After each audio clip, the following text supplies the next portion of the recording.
Yeah, what's going on, boys? What's up? My first time Finally, on your show.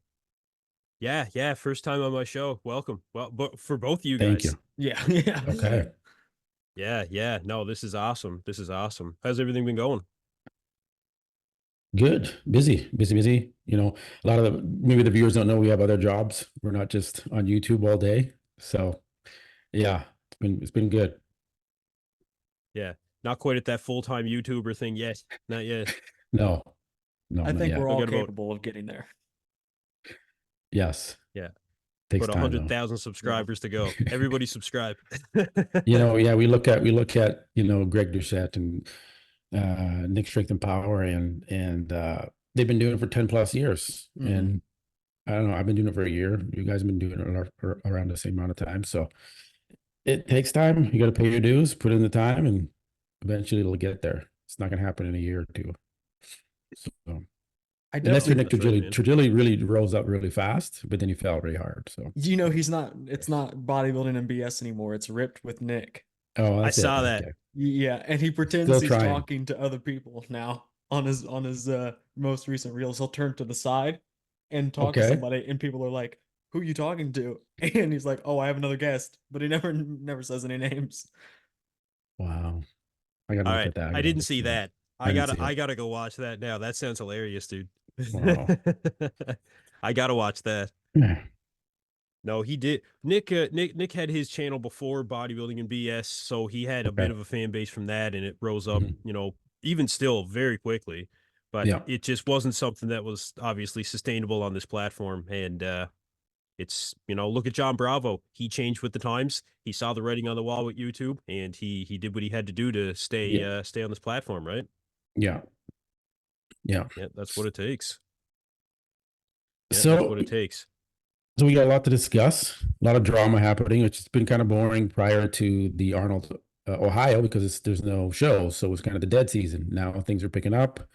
We got the Arnold, Ohio drama. There was a lot going on there. And then we got the UK to discuss, and we got Samson Dauda, Milos, lots of things happening. So where do you want to start off with?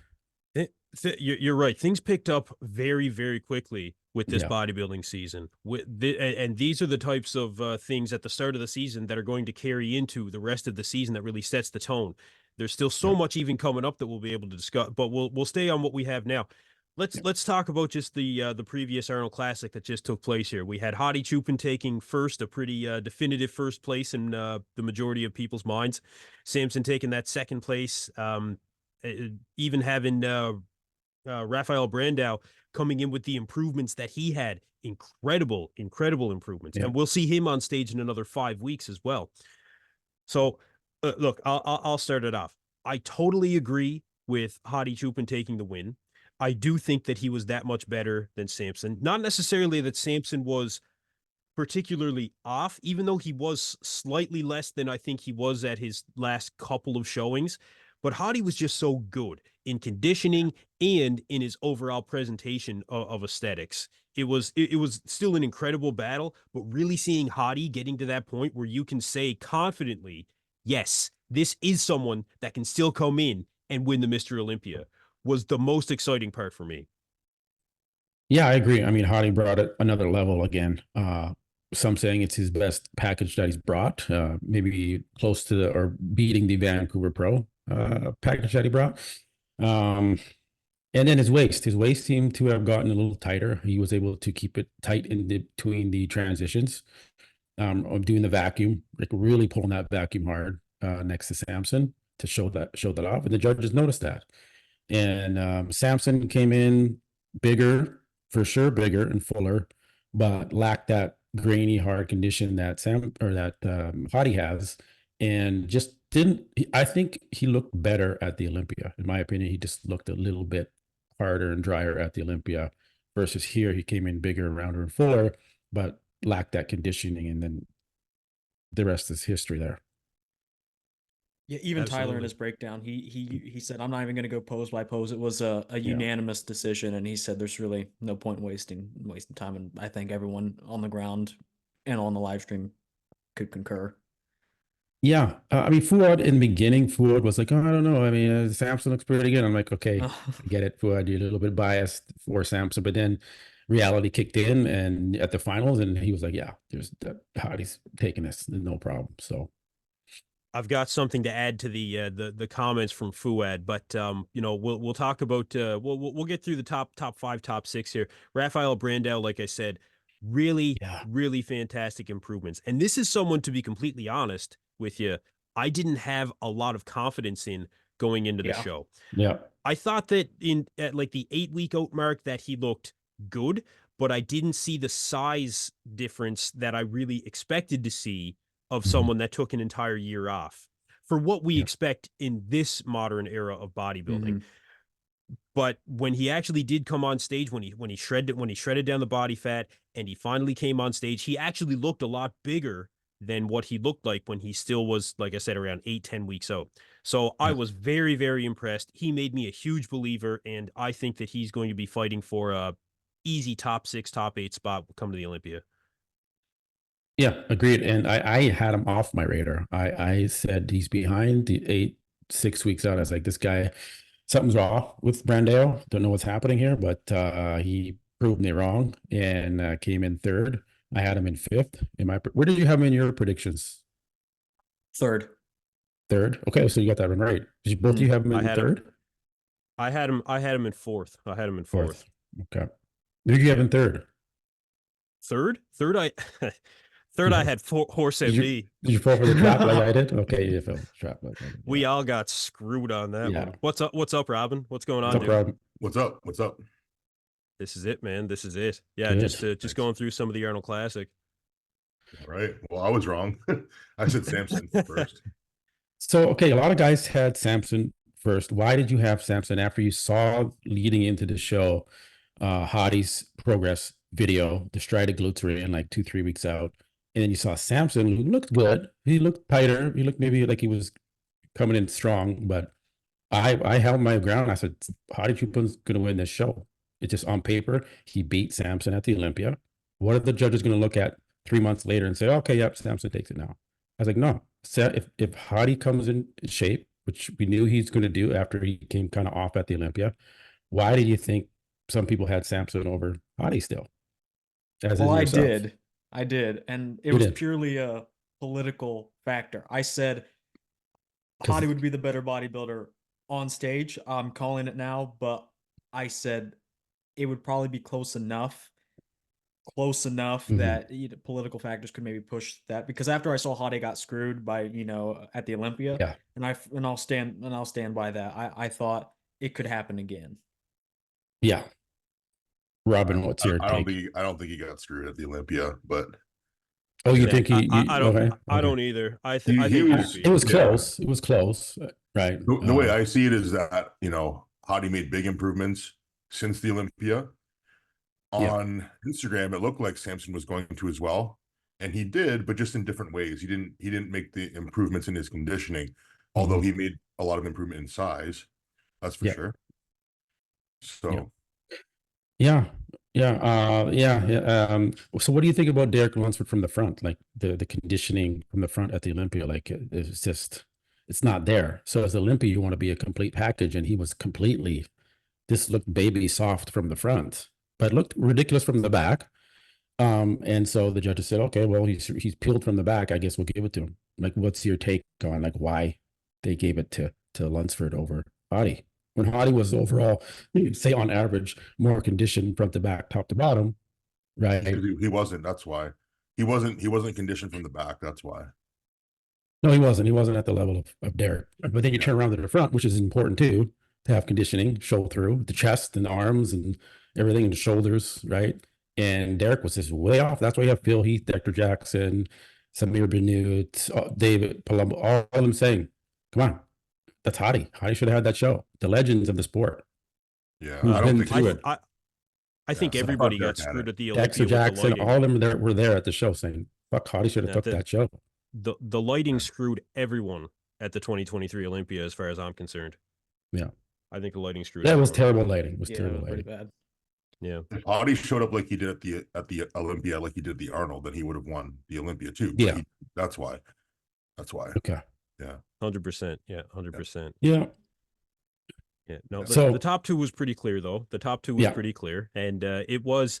I think that it was definitely Hottie's show. Can Samson still defeat him in the future? Absolutely, absolutely. yeah, yeah, Will he defeat him at the upcoming Arnold UK? I think it's going to be tough after what we just saw from Hottie. But Yeah. is there a chance? A lot can happen in 2 weeks. You guys know full well. Robin. I watched it happen to you, man. Just last year from New York to Toronto. Your package in New York was fantastic, yeah. but man, Toronto, you tightened up even more, and I didn't even think it was possible because you were fucking ripped to death at New York, right? So Yeah. It I think, can absolutely happen. yeah, I think, you can't be too tired though. If you want to get better, you can't be like exhausted and not mentally there. Yeah. So just based off where I think Samson's head is, I don't think he's going to be in contention to win. Mhm. He needs to take a break and then do the Olympia, in my opinion, if he wants to bring his best. He's just been Yeah. going too hard for too long, man. It's wearing on him. You can tell. So Yeah. I was honestly slightly confused when I was seeing the updates from Samson this week.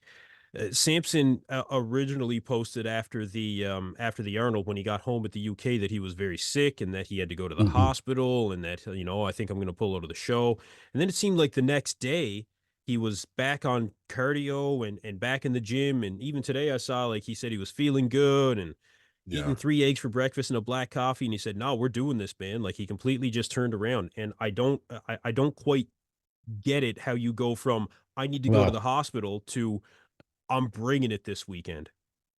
I think Fuad picked up the phone and said, "What the fuck are you doing?" First off, saying all that shit online, and said, "What Yeah. What are you doing, bro? Like, what's going on here? Why, I thought you had a like, did you have a flu or something?" And you're going online saying my body's failing me. I just go like that, dude. That's a lot. That's a big statement to say for a Mhm. bodybuilder, especially with the trend of bodybuilders in the past who've had health issues and then they end up dead. So he's freaked out a lot of people by doing that, and I think that was just a bad move on his part. And then to go into saying, I feel humiliated. My family's been disrespected. And I'm like, dude, where is that coming from? You can't take some criticism and critiques on your physique because your conditioning was off, and that's being humiliated. So I didn't understand. It was just a weird rambling. Maybe he was in his head thoughts, which probably was the case. But I don't I know. What are would your say guys' thoughts on that? What? How could he have been humiliated by the fans and the people commenting on his condition and coming in second? Just took it too personally. Confused. I he just, Samson's skin isn't just that thick. After all, it's as simple as that. yeah, I Must agree with be. that. Yeah, he's Yeah. you take it too personally. I think when you get in a negative mindset like that, especially right after a show when you're emotional, you can say things that you don't mean to say. We've seen it before. We've seen guys act the way they didn't mean to act on stage or say things they didn't mean to say right after a show. The best thing you can do as a competitor is kind of take a little bit of a break from that. Because I experienced that even like you were saying, Kenton, after New York, I was really, really upset and emotional. And the day after, I was really emotional. And then, a couple days went by and, it got a little better. And then I felt better going to the Toronto because I was able to get myself out of that funk. But if you're staying in that funk, then anything that someone says to you is going to affect you way more. It's going to be like magnified times 100. Any little thing that could set you off, it's like the straw that broke the camel's back. And I think that's kind of what he was feeling, is just too much pressure, too much of everything. And he probably should have just taken a break there and maybe, turned off social media. But again, everybody makes this, bad decisions sometimes, especially when they're emotional. So, I think part And I of it know. is a habit for Samson as well. See, the thing about Samson and the social media posts is I think that it's so much of a habit because he is relentless when it comes to posting everything that he does. When he gets up, Yeah. he posts his morning cardio. He gives a breakdown of how he's feeling that day, what he's going to be doing for the workout, how like everything, right? He films every exercise, almost every set. Well, not every set, but he at least gets 1 or 2 sets in of every exercise that he does, right? And then it like he's even posting him on the drive. So part of it, I think, is the routine. And of course, bodybuilders being, slaves to routine. I think that's part of why maybe he jumped online when he did without really thinking about it. So I guess not to make excuses for him, but I think that may have been part of why this all ended up coming out and why we saw these turns really take place so quickly of I'm going to the hospital. No, actually, I'm good. It's and like and Robin, you first and foremost, more than any bodybuilder I know, really concentrate on keeping that mindset to be to be at your optimal health in all regards, mentally, physically, emotionally. It's something that you actively concentrate on, and maybe that's something that Samson could stand to really consider.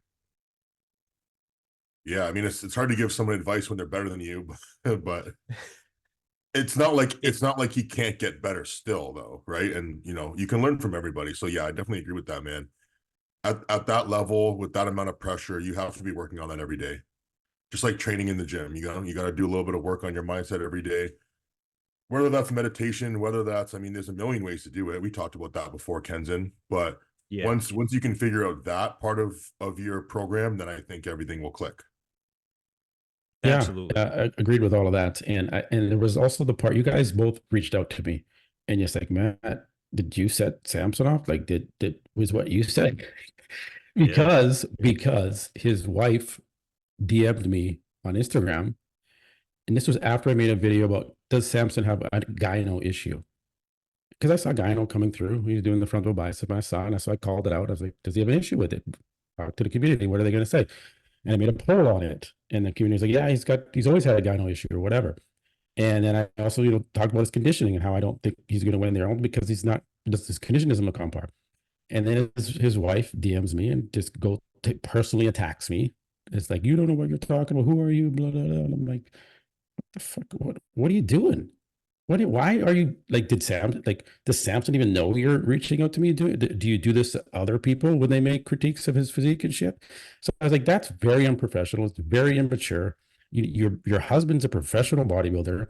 You have to act on his behalf and not go out and reach out to people and message him and personally attack them. You can criticize me on my position on his conditioning or whatever. You don't personally attack me. And that's what she did. And I called her out on it. I did a video and I said, you know what, just calm down. Don't reach out to me and personally attack me. If you want to talk to me about his conditioning and disagree, sure. So I was a little bit like thrown aback by that. And then when I saw this video about Samson, my family, you disrespect, but like, was that me? Was the rest of it? I don't think it was, because I don't think he's thinking about me at that level. And prior to this, Samson, I'd post stories about Samson, his reviews of his physique, and he would like the story, say, thanks, man, love it, appreciate it. And then for his wife to come out and do that, I was just like in shock. But I just wanted to put that out there. Yeah. It was weird. It's a weird experience. I think that she is so involved in, everything to do with his prep too, that she probably felt it as if, she was being attacked. Not to, put words in anybody's mouth or anything, but I can understand because she's a big part of that support system. And it's good that Samson has that support system. Fouad is a huge supporter of him. He's always had his back no matter what, right? And still does to this day. His wife, Milos until recently. Milos still has his back. Don't get me wrong. They just don't work together, I'm sure. It seemed like it was pretty amicable from what Milos posted there. We didn't even talk about that. The split. Yeah. That's another thing.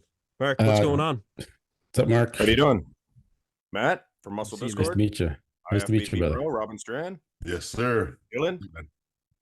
That's it.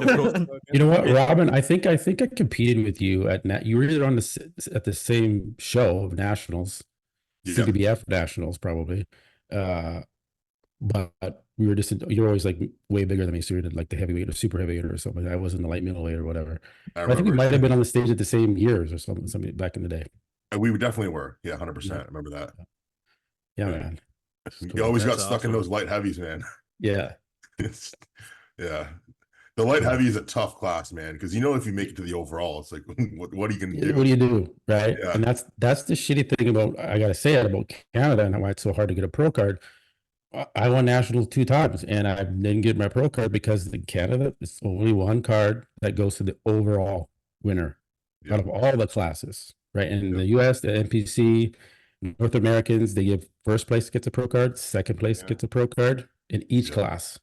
Right here, baby. Mr. Yeah, that's like, I'm done. I've won this thing 2 times. I'm out of here. I'm not doing this anymore. Canada. Yeah. Like I was like, that's why I tell everybody, just go to the super heavies. Go to super heavies, or go to the North Americans like CBUM had to do, because Canada didn't give CBUM the fucking pro card. You had to go to the North American. Lots of Canadians had to go to North Americans to get their pro card. Yeah, it's ridiculous.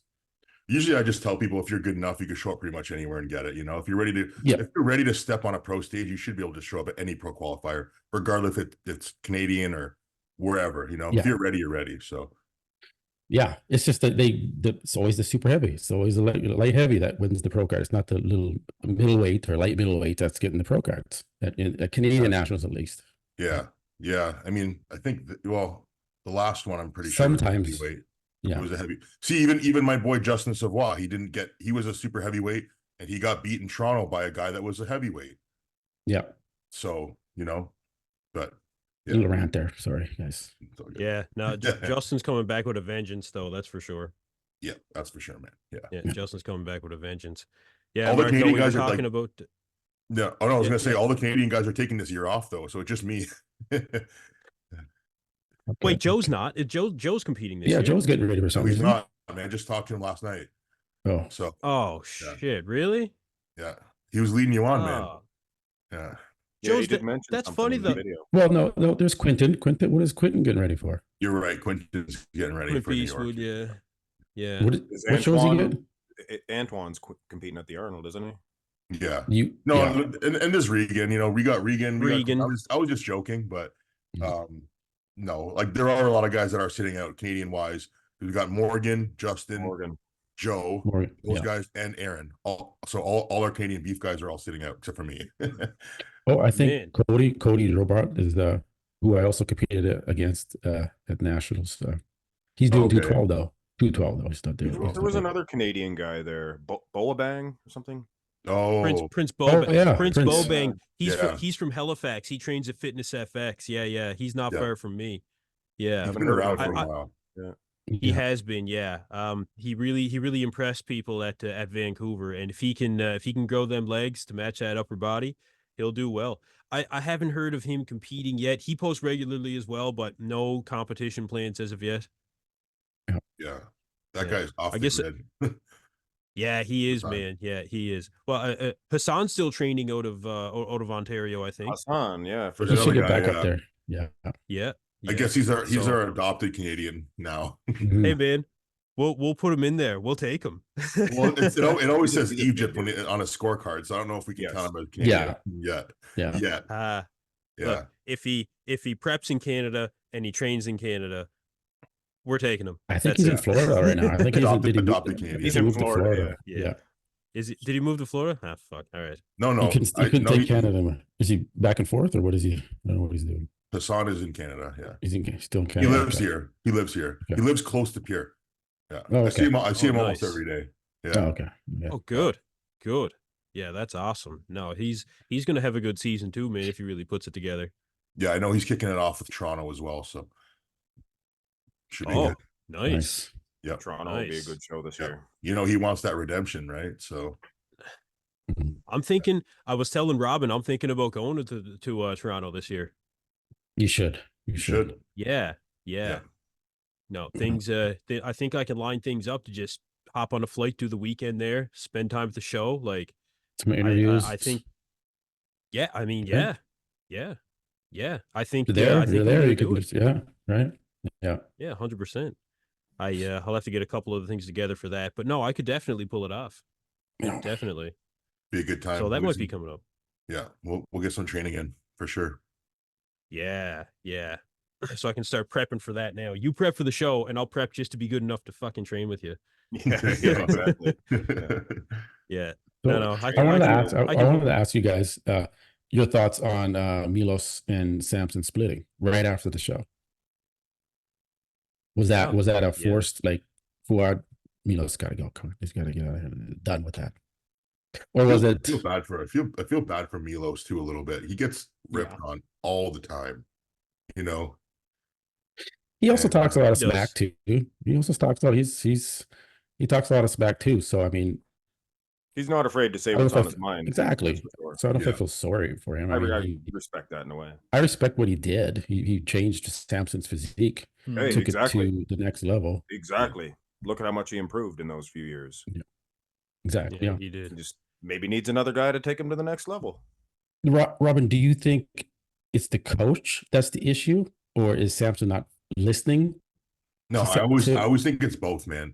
Like that's why I do feel bad a little bit for Milos, because he gets the blame. Because everybody's like, Samson's perfect, he does everything. Sure, I'm sure he does, man, because we all do, right? So it's never about like working harder or anything like that. It's just about getting the right program, getting like even like with the mindset stuff. Because maybe Milos doesn't talk about that stuff with him, and maybe that's what he needs. So maybe he's got the perfect program, so to speak, on paper, but the mindset and the belief in that isn't quite there. Versus someone else who is like, yeah, everything this guy says, everything is perfect, everything, I love it, like just awesome. But if there's like one or two things, maybe there's an insulin protocol that I don't feel 100% comfortable with. Maybe there's a diuretic protocol. Maybe there's this, maybe there's that. And things start adding up. And it's not the coach's fault. It's not the athlete's fault. It's just that relationship doesn't quite click with perfect chemistry, or at least not forever. It might for a while, and then they got to that place. And now he needs a new spark. It's like, if he has that, what am I missing?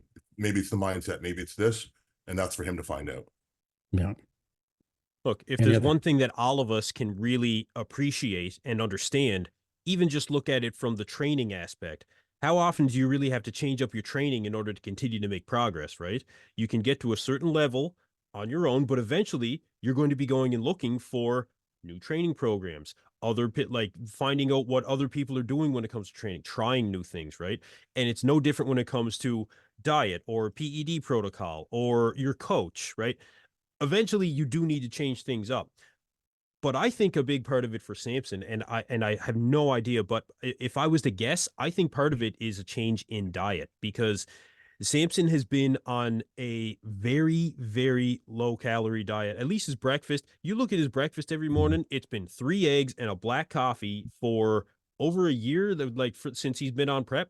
I think he needs a serious change in his diet. If you're doing that low of food just for your breakfast, right, and you're not getting in shape, then obviously you need a break, but something definitely I think needs to change there. And how do you accomplish that? By having another coach with a new perspective. I mean, Patrick Torre is known to really put forward a lot of carbs to people, right?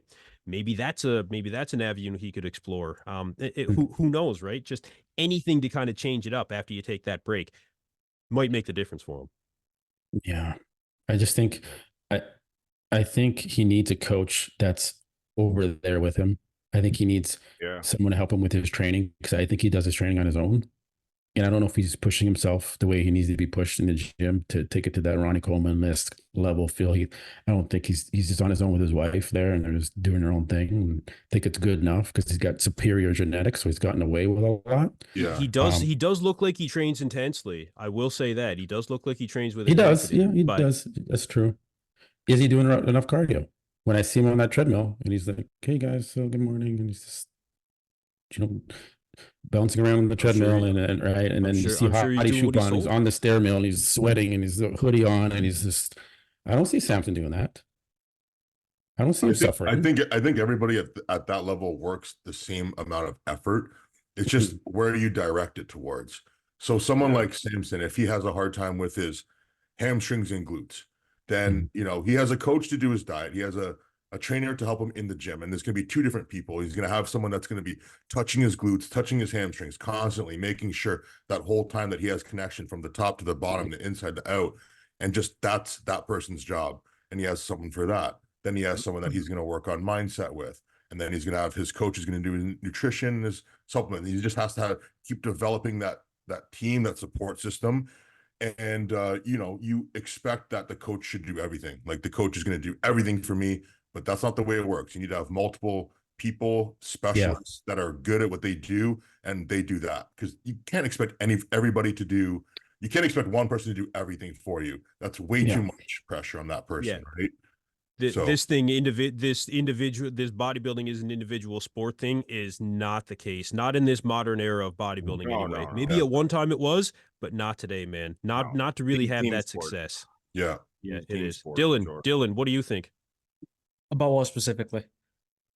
What do you think about what do you think about Samson? Do you think he needs to change things up? What do you think? Like Robin said, you can't give someone advice that's much, just like, I'm not even on the same planet as Samson, obviously. But when I watch him train, I don't I think other people train better. And I think when I was watching him train with Fuad, I thought Fuad, even being retired, trained better. I thought No, hold on. Better is very subjective. What do you mean by better? Technique, specifically, I think Samson goes very fast with things. And I know there's a lot of bro science, like you have to, and that this definitely may not be true, but he bounces a lot, doesn't have the separation. Correlation doesn't equal causation, but I notice not a lot of squeezing, not a lot of holding. I'm not saying that's causation, but it could be. I think the effort too. I think Samson, like Fuad, trains hard, and I think he was kind of lapping Samson in that regard. Honestly. That's why I said. That's why when I see him training, I just like, maybe that is a part of the issue, is that he in his videos, in his Instagram videos, it looks like he trains hard and heavy, but is he training proper? Is he doing it the proper way for him and his physique? And like Robin said, he probably needs that guy that's in the gym, touching his hamstrings, going through that workout with him, really dialed in, focused, and he doesn't have that there. So I think that's a missing component. I know that it helps me, man, because I have someone that they come to the gym with me and they train me, and it's not always about doing a different exercise or workout, but let's say I'm just doing my own workout. It's to have someone there to give me little cues. Hey, don't look down, look up, or hey, stay focused here. Hey, this one part of your chest, flex that part more. It's just things that you're not aware of, and just putting together those little pieces that you're missing. That's all it is. Because I think he gives 100%, because everybody at that level gives 100%. You can't deny that. You can't argue that. But again, it's where it's directed to, and how much of that effort is getting put into what the actual goal is. Because you can smash your head into a wall and say that I fucking worked hard. I smashed through that wall, but I fucked myself up to get there. So there's a sliding scale of where effort, you can turn that up all the way, and now you've broken yourself. You blew out your fucking stereo system because you just cranked it up way too loud. But Samson, he's trying to keep it balanced. Like we all have to keep it balanced. Yeah. That's why when you see Hadi training, he turns his volume up maximum, because that he just goes animal mode. And that's why you have Hani there, like, bro, take off a plate, bro, slow this down, bro, stop, your set's done, that kind of stuff. So it's having that governor. So maybe if you think, okay, I could get that governor to even shift a little bit more towards the effort scale, then you can have someone there to push you when you need it. Because we all know, if you've done a contest prep the last couple of weeks, how are you going to push yourself when you've given everything already? That's when the trainer comes into play even more so. I always have a trainer at 4 weeks out, because you need it then more than ever. So I don't know, it's hard to give people advice, but this is advice that would work for anybody, really. So because that's the thing, is we're all just guessing, because we don't know what Samson does. Mm-hmm. We only know what he shows us. Yeah, exactly. Right? And just because of what you watch, you can't tell how hard he's working. You can't tell how hard he's squeezing. Yeah. You don't know what he's thinking. We just see something, right? And then we see the finished product, and oh no, he didn't work hard enough. But I don't think that's the case. I just don't. Yeah, Mark, I'd love your opinion on this. I see you in the gym at home or whatever, and you got like the DMX playing, and you're like fucking hardcore into it. I was like, what are your thoughts on Samson's training?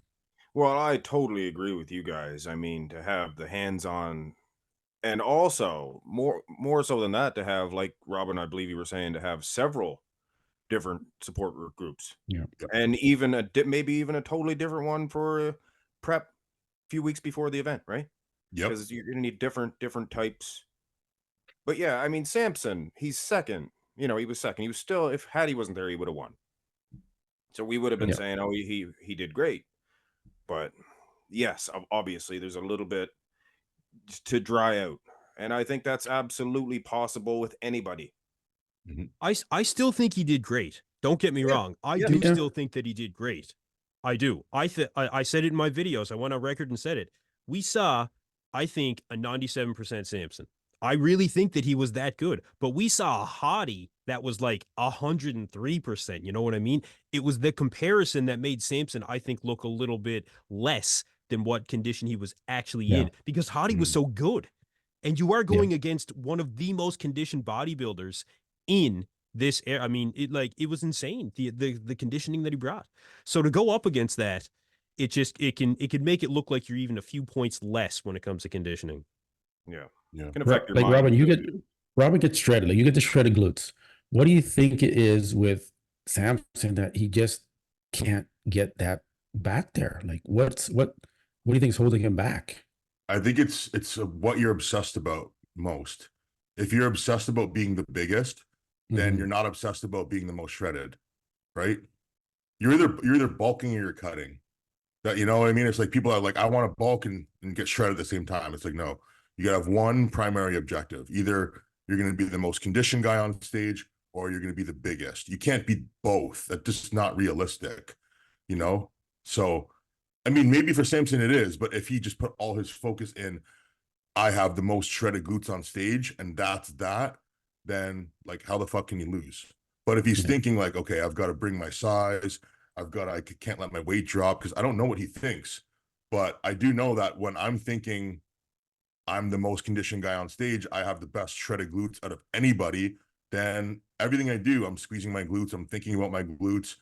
Like, it's an obsession, right? Like, all I do is flex and squeeze my glutes and slather them with vasoburn and squeeze them again on the stairs and train them. And that's all I do, because that's all I want, you know? But you're when I'm probably the thinking most about conditioned guy at the Toronto. Yeah. that's it. Yeah, Oh man, So, easy. I would say. Easy. I would say. Yeah. So That I was think insane. that's where the focus was, to try to bring that. Yeah. And there's So just who other would be? factors too. There's a million factors. That's what it is. Yeah. There's a million factors. But I do believe that everything goes downstream from the mindset. So it's like, okay, what's the goal this year? I'm going to bring the most shredded glutes anyone's ever seen. Now you're doing affirmations. Now you're creating a plan based off that. Now your team is all dialed in on that one goal. Yeah. So I think that maybe just like finding that harmony, that synchronicity with that, because it's going to happen. It's just, you have to keep manifesting it. You just keep bringing those people, and it happens over time. Like, they're all drawn towards you over time. They'll show up. You just have to keep that focus on that goal. That's what it is, right? Like Nick is a good example, because Nick is just obsessed with, I am Mr. Olympia. He just lives that, breathes that, believes that for the past 10 years. So there's really no other option at that point, because he just doesn't believe that there's another option. So when you believe that, then what do you think is more likely to happen? It's more likely that's going to happen at that point. I think too with Andrew Jack, he's got the same issue as Samson. They have great coaches, right? So is it the coach to blame, or is it the athlete just not putting in the work at the gym when they're not around their coach? And they're not, like Robin said, they're not focused on those glutes. They're focused on being big and full. And then like these two superior genetically freak athletes, Samson Dauda and Andrew Jack, could both be Mr. Olympias already, but they don't bring in that backside. It's like, well, again, like I keep talking about the mental thing, but even Fuad, who's talked openly about having anxiety and mental things, and he worked with Alvin Brown, who's a mental coach, to help him get through a lot of that stuff too. So that's the biggest thing, I think, man. Yeah, it makes sense. Yep, it absolutely does. I saw the most recent bro chat, and there was a lot of comment. It was on the Arnold Classic debate, and there were a lot of comments on that video. And I scrolled through it, and Fuad is known for stuff like this. And it's his channel; he can do whatever the hell he wants. But scrolling through, anybody that had anything negative to say about Samson or any kind of critique, he had paragraphs to say about it. oh, really? And absolutely he did. He commented. And I understand. Wow. To defend Samson, which I think is his, it's his prerogative to do so. I understand why. And there is a personal relationship there between the two of them as well. So I could understand, just like you were saying, Marlene, I apologize if I mispronounced her name. She felt personally attacked, I think, to a degree. I think Fuad does as well. But also Fuad saw Samson from where he was a few years ago and watched him get to where he was now. Fuad essentially saw Samson, saw the potential in him. So I think that there's a little bit more that needs to be considered there when it comes to the reaction from, Fuad and how Samson does. And I still think that Samson has the potential to be, I mean, at the end of the day, Mr. Olympia someday, and maybe even soon. You know, he does have it. It's just I think that this whole thing with not working with Milos anymore gives him an opportunity to really make those drastic changes to bring in the best that he can possibly be, which is, I mean, top 3 in the world right now. So how much more does he really have to change up? It might not even be that much. It could be minuscule, the changes that he needs to make after taking a break. It has to be only a little bit if he's placing, you know. It could be minuscule. So I don't want to give the guy too hard of a time, you know, kind of thing. But is he in need of a break, in need of a change? Yeah, for sure. Yeah. True of us all, bodybuilding or otherwise. We all get to that point where, look, you got to recognize when you need to take a break. You've accomplished a lot. Now you got to recharge the batteries. That's what it comes down to. Yeah. Yeah, I'm interested to see who he chooses as his new coach. It's a lot of speculation. That's one thing I'm really interested in. Yeah. Really interested to see who he would choose there. Does he go with someone like you were saying that's closer to him? Maybe. But actually, I found out Neil Hill actually lives in Florida, so he. Oh yeah. He wouldn't be close to Samson in the UK. There's Stefan, the guy that trains Wesley, Stefan, right? Yeah. The guy with the glasses. I don't know where he's at either. He trains Wesley. Germany. I think he's in Germany or somewhere. It's Boss of Outlaw. He trains Nathan Diasha too. Okay. Yeah. Maybe that guy. Be a UK guy. I'm not sure. Yeah, I'm not sure. That could be potentially a good fit for him, right? There's several good picks that at the end of the day are going to be a change for Samson with a new perspective and a new approach, and it's going to take time for that to be implemented. I mean, he has his Olympia qualification now. Go do the Arnold UK. All right. Then find the coach that you're going to work with. And it might take a season or two, just like it did with Milos, to really figure it out. But it's going to be a good thing for him. It is. Samson's already qualified for 2024 Olympia, luckily, because he did all those Yeah, he won 2 shows already. Yeah. Yeah. So Romania, he can shut it down. And Prague. Prague. Yeah. That was a good show too. So yeah, I don't know who he would choose for a coach, but I really do. People are saying, well, this would be the best or this would be the best. I don't think it really matters. I think I don't know. I think that just a new approach is exactly what he needs. I don't think that anybody could really go Patrick Tor, Matt Chance, and Hani. I don't think anybody could really go wrong with him. I think it would just take time to figure him out, and all these guys are capable of doing it. Yeah, you know, that's how I see it. Maybe Fuad will coach him. You said it. Yeah. Maybe Ben Chow will coach him. Ben's done a fantastic job with Hunter. The possibilities are endless. Yeah. That's a good example there, though. Is just like, really, you just need someone who's there for you, that cares, that pays attention, and like knows a little bit. They don't need to know fucking everything because it's not that complicated, you know. Yeah, I mean, everybody pretty much, you know, when it comes to the diet, they're doing the same things, you know, they're doing the same cardio, they're doing the same training, you know, bringing somebody in is just a matter of experience. You go through that experience with a coach, do a couple shows, right? Yeah. Some guys even hit it the first time. We got the Arnold UK coming up, and we don't know if there's going to be a live stream. We were talking about that earlier. A little disappointed in the preparations here for the show, but so hey, So I messaged the Arnold Sports UK Instagram, as did you, Matt, and they said we're working on it. Same thing. Like, okay, well, we're a week from the show. What are we working on? Almost time for the show, boys. That's bad. That's bad. Yeah, that's right. And it's surprising. I would have thought that this would have been taken care of because all the they've live streamed it in the past very successfully. Yeah, and it's a big show. Yeah, it's really been successfully live streamed, so you would think that they would have a vendor already set.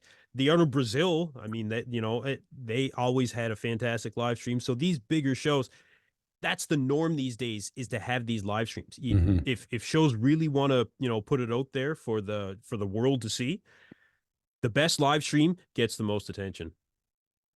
Yeah, you pretty much need to have that live stream, man. You got to have that live stream. You got to have it good quality, no lag, make people happy. The Arnold was Well, awesome. He did. Robin, Yeah. how would you feel going into a show knowing that it's not going to be live streamed? Would that take away from, do you feel like that would take away from your exposure? Oh, it did. In Puerto Rico 2021, there was no live stream. And everybody was like, hey man, like, where's the live stream? I'm like, well, there's this link on the website, and I sent it to them, and it like basically took their credit card information and didn't give them a live stream. So there was just a link to buy a live stream, but no live stream available. So it was a really weird situation. And yeah, basically that sucked because it was the only show I did. There was no live stream, and then I didn't have that many pictures either. So yeah, that really sucks. You know, yeah, that does suck. Probably looks great. Especially when they're being like super like crazy with like even like having your phones to take pictures and stuff. Like that's just ridiculous.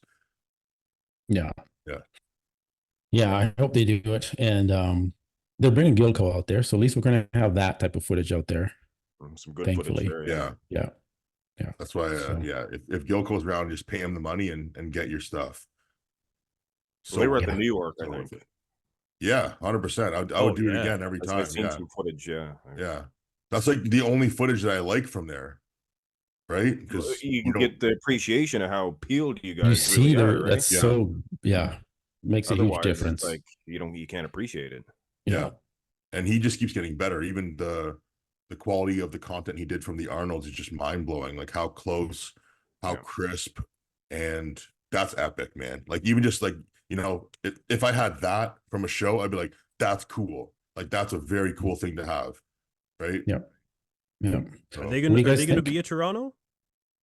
I don't think he's gonna be at Toronto. Oh, these guys are Gilco. Gilco. Nah. Not worth it for him.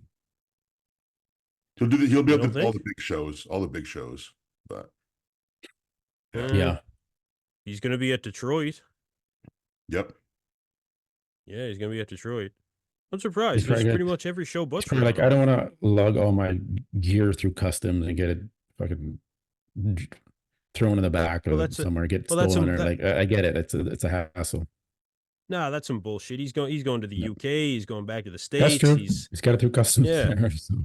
Yeah. It's worth it for the Arnold UK. He's just gonna go. Yeah, he's gonna go where the money is, right? Yeah. So he's doing a depends lot how many big names are doing the Toronto. Like I get it. Like I don't know. I think does he charge you a fee to get your personal like stage video thing?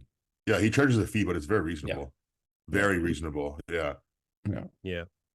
So no, it's good footage, man. And even if there is no lot for some ungodly reason, if there's no live stream for the Arnold UK, Gilco's there, and they do post things pretty quickly after guys get off the stage. Like within a couple hours, you'll see stuff go on. Right? We don't have to do our predictions, but I just like an idea of like, what do you guys think for the UK coming up? It doesn't have to be official because things change, but who's not competing?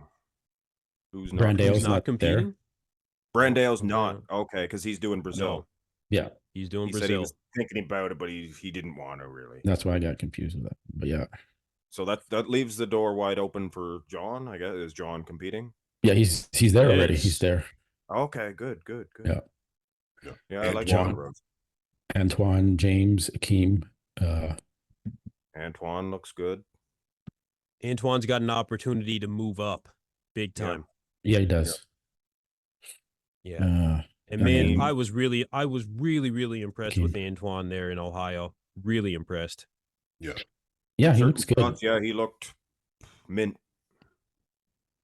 Akeem looked in the finals. Akeem, man. Yeah, he turned it around, dried out.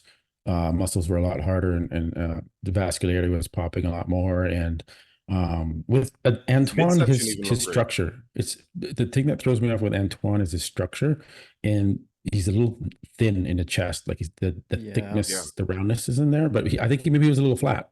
If he filled out, that could look a lot different in the UK, which I'm sure he's going to do. Is come in fuller. I think he mentioned that too. I think he mentioned that he wanted to come in fuller for the UK. Oh yeah. He's definitely fuller. I saw him today. He's like 20 pounds up. He'll be fuller. Oh wow. Okay. Yeah. Okay, he's not. Yeah. I think he should have won the best posing award too. It was I thought Samson's was much better last year because Okay. I just watched it and then I watched his new one. I'm like, that's the same, but not as good. So I'm like, Well, it it's was the same good, it's song. good. It was the exact same song. Okay. Yeah. And I get that. That was the tribute to Fuad from when he did the Arnold, I believe. He let And us that's all cool. know. Yeah. And that's awesome. You know, that's cool. But he wasn't holding his poses long enough in his individual routine. You know, he just and Antoine absolutely nailed it. And it was creative and it was entertaining. It was everything that you could have wanted, you know, out of a posing routine, as far as I'm concerned. I was very surprised when Antoine didn't win. Yeah. I've talked to a bunch of people about this because I was also in the same boat where I just had no idea why he could possibly get a award. And I mean, look, he's a great poser, everything's great, but basically what it came down to is that they're judging you based on just how you look in your poses the entire show versus actually trying to judge how the posing routine was choreographed and stuff like this. Because that would be obviously the way that I was thinking about it. Like you're gonna think about, okay, choreograph. Like I'm thinking you're gonna be like over on the side, like, you know, everybody's holding up like a 9 out of 10 or a 10 out of 10 with Antoine's, and Samson would be like a 7, just because you could tell that wasn't the same like passion, it wasn't the same like readiness and preparation of that posing routine that Antoine's like, okay, we're gonna pay someone money. This guy deserves that paycheck. Let's give it to this guy. But they're looking at just overall like who's the best poser in general. Okay, sure.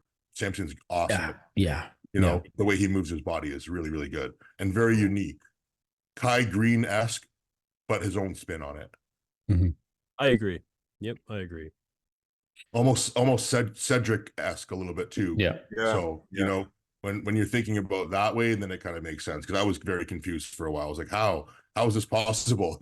His posing routine was so epic, but you know, that's only if, you know, it's a bias either way, right? What the judges think is cool and what we think is cool is different. So I guess they need to be more specific. It's like, okay, best poser award. Is it just for your routine or is it like for the whole show? Yeah. It should be about the exactly. routine. It should be who has the best routine. Yeah. Exactly. Then it's more it's Yeah. We talked about that too with the most muscular award. Is a similar thing, whereas, you know, who's the most muscular there? You could argue Samson. He's the biggest and most muscular. They picked the most ripped, really. Right. Who's the grainiest? That would actually be a good award to have, the most shredded award, the most ripped. Yeah. Well, they used to have best abs back in the olden days. They'd have best abs. Yeah. Best arm. They'd have a best arm trophy. They better get a best glutes one then too. Yeah. I need something. I need something. Maybe Samson will pick it up and get that one. Yeah. Derek Lunsford. Oh man. You know, it's Robin inconsistent Strand. with the show. Right. Yeah. No, I think now that you're going to start seeing prize money go up at shows too, you might start seeing some of these awards come in at more like for posing or for most muscular. Not at all of them, but I think at some of them it might end up coming into play. Yeah, I think it's more exciting to have smaller things. That's a good thing you mentioned that the now it's 500,000 at the Arnold next year. What is Olympia going to do? They have to match it or something, or they're going to look like it's going to look weird. Okay, and there's going to be pressure. Is Derek, you know, Hottie, Samson, all of them going to now just push for the Arnold 2025 more so because it's the biggest. That's becoming the Super Bowl. Yeah, that's the biggest payout. So, what are your thoughts on that, guys? Compare the live streams. Compare everything: stage production, how they treat their athletes, the lighting. I mean, the lighting, everything. Yeah. And you have to pay $80 for a live stream. That's ridiculous. That's Well, I had both Tony O'Burton and Charles Griffin on my channel after the Olympia, and look, all these guys are very, very appreciative of the efforts that the Olympia, you know, does put in, but there was definitely things that were left to be desired when it came to, you know, backstage. And I mean, at one point, these guys had to like go outside in the middle of the night when you're very low body fat and you're freezing your ass off, and that just doesn't translate over well to the stage. These are little things, you know, that make all the difference. At the Arnold, you always hear the exact opposite. You're right. And look Yep. at the timing of the Arnold, how it was scheduled. It was right on the money. The fucking Olympia was like 12 at fucking midnight It or was a whatever. And it's like, it was a disaster. It was a right. disaster. That So 2023 was better. But yeah. yeah, Part of it when at the Arnold though is the fact that they don't have as many divisions. Exactly. That's one thing, right? true. They There keep you it, go. yeah. Good point. And it's invite only too, so they'd have to probably change. Would they have to change that if it was the biggest show of the year? Invite only makes for an exciting group, right? Because they can pick and choose, kind of. Yeah. I know the Olympia came under new ownership, but it's just it's kind of perplexing when you think that, you know, the Olympia is still learning after 60 years or so, but the Arnold after like 37 years has got it figured out, you know. Mm-hmm. Well, Arnold has his finger on the pulse of bodybuilding, and at least his team does. I don't think the Olympia, they may hear the other what fans are saying, but they don't listen as well as the Arnold seems to be. I don't know, man. Dan Solomon and Jake Wood are very, very well versed in the bodybuilding scene. I don't know. I think they know exactly what's up.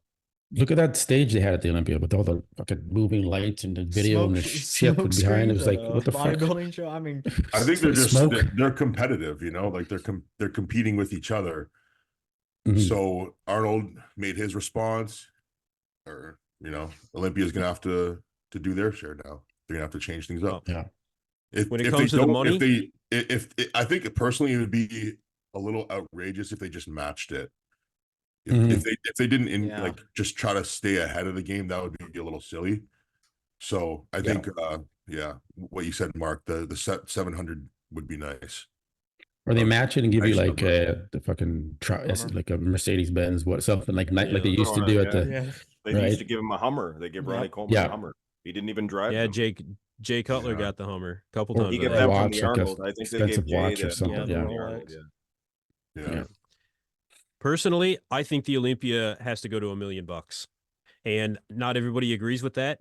But if this is really going to be the epitome of bodybuilding, then that's a good round number for this day and age that really makes the most sense to me. 750 maybe, okay, fine. But I really think that, look, I think the Olympia has to be $1 million. Yeah, but it's a business. So, okay, is that, if you're putting in $1 million purse, are you making your money back, or are you going in the hole for that show? Is this the biggest show in bodybuilding or not? I know. Is it the biggest or not? Are the sponsors paying enough? Is there enough ticket sales at the expo? Is that good? And then you got to pay all the athletes travel, all the hotel shit for them per diem. All that's going to be paid. It is a business. Look at the amount that they spent on the stage production. Reduce it. That's probably $100,000 right there. I just don't think the audience is big enough to warrant $1 million right now. Unfortunately, I mean, bodybuilding isn't that big. It's not that big of a sport. Unfortunately, it's known worldwide, but it's not viewed worldwide. Right. We're talking about the biggest, and from what Arnold just announced to what if the Olympia wants to, I mean, no, I guess I shouldn't say that. Even if they do 550, it'll be competitive, and if they're competing, it'll be a few years, and you'll see a change. Mm-hmm. Yeah, I think in 10 years, I think it's got to go to. They have to get to it. It'll be a while, I think. Yeah. They have to. I think that they have to get to $1 million. I've always wondered why Arnold doesn't just say, "Here's a check for $1 million." Well, Arnold's got 500,000 in his pocket. I can imagine. Yeah, that's his advantage. He doesn't. It's a loss for him every time. If he were to take a loss, it'd be like he just loves putting it on. Yeah, he'll Arnold sure don't lose money, bro. Arnold don't lose money. No way. Well, his event's better, so he doesn't. You may need bigger sponsors like Nike and things like that, like to really pay that. It's a business. Figure it out. There's in business, there's got to be a way to do it. I mean, if you're putting up $1 million, that might be opportunity for more companies to get involved, because it might be more exposure for these companies when it comes to sponsors. That could be more injection of cash right there. So between cutting out a portion of the production value and then potentially having new bigger sponsors, because we're looking at $1 million purse, then it could potentially get, maybe not this year coming up, 750 I think would be a good round. I did a poll on my channel, actually. Most people agreed that 750 would be really making the statement of, yes, this is still the premier bodybuilding competition in the world. Yeah. 501 would be hilarious. if they, yeah, They say the price is right, Price is dude. right, yeah. I mean, even You know if they what, match it, Arnold's going to come back next year and do 550. Yeah. Or Yeah. even, you know. Yeah. But And I see don't it want to see a being- pissing contest happen either. And that's what this could easily get into, is just a pissing contest, right? Make it exciting. I So think. I think it's a exciting. great pissing contest for the athletes. Fantastic. Yes. See, they get, that's the people that are getting the money that they deserve. Are the people, you know. Yeah. I would love to see their books. I love to see, you know, what their profit loss, Oh, what man. it is actually. I would love to see it. Yeah, I would love to see it. Because it's probably not it's as lucrative as you think. Big it's probably dollars almost coming like in, we're no just breaking question. even, or just probably like we're just making enough to keep running here. Who knows? raised through 1 million boys. Yeah, Yeah. I don't know. Tough. Yeah. I don't know. I mean, Jake Wood is wealthy to begin with, right? I think he's involved in aviation, if memory serves correctly, something like that. Yeah, you just have to see. There's the expo. How many people buy tickets for the expo, and then how many people buy tickets for the shows? There's only so many people. Yeah. Do they have to move it to another country in order, like, put it over in go to Dubai? Brazil or something like that, where the families are crazy. Be cool, you know. The people in Dubai would get it to $1 million. Yeah, get some oil money behind it. And then absolutely. They used to do them overseas. They did 92, I think, was in Germany. No. Yeah, they used to go all over. They South Africa, London, like they've been all over the place. And now it's just always in Vegas and Florida, whatever. Yeah. Yeah. That's a good idea. I understand, you know, having to have an entire team basically based in the United States go overseas. Yeah. But again, there's got to be, like, they do the production for the Dubai Pro. There's got to be teams available that they can utilize, you know. But they are India. a business. Like if they went to India, Jesus, there'd be massive crowds of people. It'd just be yeah. Well, the Mr. Olympia LLC, I'm sure, do want to keep their core employees employed as well, right? So that might be a portion of the decision-making factor of keeping it in the United States as a potential. I have no idea, but I could see that being part of it. I think if I own the Mr. Olympia, I would franchise it like the Arnold is doing, where you Arnold Brazil, you got the Olympia Brazil, you got the Olympia South Africa, you got the Olympia UK, to build business. They have the masters already, so yeah, add to that. That's what Arnold did. So he's like, I make some money here. I got to franchise this thing. Could do that with the Olympia. But the prestige. Well, sometimes something has to give if you want the sport to grow globally more. Where imagine if there's the Olympia UK. Now, at least you're starting it off, and then 25 years from now, there's 25 Mr. Olympia UKs, and it's built, it's established. Takes time, but at least you're starting it. Entity. Yeah, it's actually a good point, because having the Arnold UK, having the Arnold Brazil and whatnot doesn't take away the prestige of the Arnold Classic. No, it doesn't. No, it doesn't. So, not at all. You know. So yeah, you could totally build off that. Yeah, it'll always be the Arnold Ohio. Yep. Yeah. Yeah, I'm really. It's Mr. Olympia. You're not Mr. Olympia UK. It's not the same, right? No, still cool, still awesome, but not. Yeah, they used to be all misters every event, and they just said no, only one more mister. There's only one mister. The Olympia should do Mr. They got to bring back Mr. Universe, Mr. World. You know, they'll just different misters. There you go. Yeah, they should. That was actually cool, Mr. USA. Mr. Max Muscle. What about that one? Well, there is the Marx Max Muscle. There is the Marx Max Muscle Invitational. Yes, we do have that. And I will be losing money on that venture. Yeah, Robin, you might not know, Robin. Mark does an online competition every year. Oh, really? Yeah. How does that work? Well, this will be the first annual one. I tried it last year, and it was pretty cool. The winner got like $300 or something. This year I raised it up to $500. Yeah, that's there's a second prize, and it's a total grand prize of $1,000 dues. So how do you think the Olympia is going to respond to that prize money? My $1,000. Marx? I mean, you know, I don't think they're threatened by Marx. I think they're probably good. I would be. You know, I will say though, that's amateur athletes only. Yeah, well, that's more money than I've made at any amateur competition ever. So yeah, you know, that's true. So man, You got some good submissions last time around. Austin Rivera that won that. We still got to get him on the fucking show too. Yeah. Shout out to Austin. I mean, he's an EPzeronine athlete, right? Yeah. Fantastic physique, man. You had some really good submissions. The top 3 was actually pretty decent. Yeah. How is the submission work? Is are it they live just sending stream? you? They just got to send me the video, and if it's I had to turn away a few of them. Yeah, It's like the guy doesn't even train. With all due respect, I mean, I just know people were gonna. Yeah. I would be like, you guys said- have to. We're all going to be the same day. You're going to get on your FaceTime or your Zoom, and you're going to show us your physique, good lighting, all the same day. You're going to have a whole bunch of multiple cameras, and you're going to see everyone on like this. That would be That's a good idea. Yeah. So, and I don't know if I'd be able to run all that, but that would be the way to do it for sure. But I get them to hold up like a sheet or something that says the date, or that says this is for the 2024 Marx Max. Tune into the Zoom. You could do a live stream on YouTube. Everyone would be like, it would be like that would actually be that would actually be the coolest thing.